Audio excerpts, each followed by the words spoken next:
په تعلیمي او تحصیلي ادارو کې دغه بحث نه کیږي چې اول انسان چې و هغه آدم علیه السلام او دا ټول مخلوقات لغنه الله تعالی دا ټول انسانان لغنه نسل نه الله تعالی پیدا کړي. هلته هغه د تاریخ هغه مادي نظریه تر ډیره حده پورې تدریسیږي او خلکو ته القا کیږي چې مثلا انسان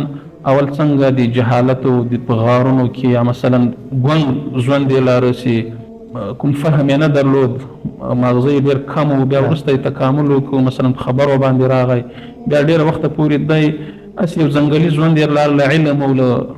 خط او له لیکلو له دې شي سره یې تعلق نه و، تر دې پورې چې خط یې ایجاد کړ. اما موږ وینو چې الله تعالی اول انسان د آدم علیه السلام په باره کې وایي وعلم آدم الاسماء كلها. الله تعالی آدم علیه السلام ته د ټولو اسماء او د اشیاء او د نومونو علم ورکړی و. نو آدم علیه السلام چې اولین انسان ده هغه یو عالم، یو پوه، یو عاقل، یو رشید انسانو. داسې نه و لکه څنګه چې د مادي نظریه ول فکر کوي چې لومړني انسانان چې هغه په هېڅ نه پوهېده، هغه له عقلي زاویې له عقلي نظره ډېر وروسته پاتې، ډېر ضعیف او ډېر کمزوري و. نو دا یو اساسي فرق ده د تاریخ د مبدا په باره کې چې تاریخ څنګه را شروع کیږي. په دې باره کې هغه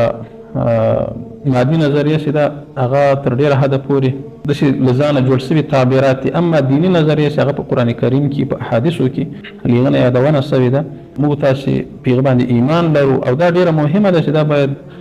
د موږ ځوانانو ته، د موږ محصلینو ته دا ورسول چې هغه په دې باندې پوه شي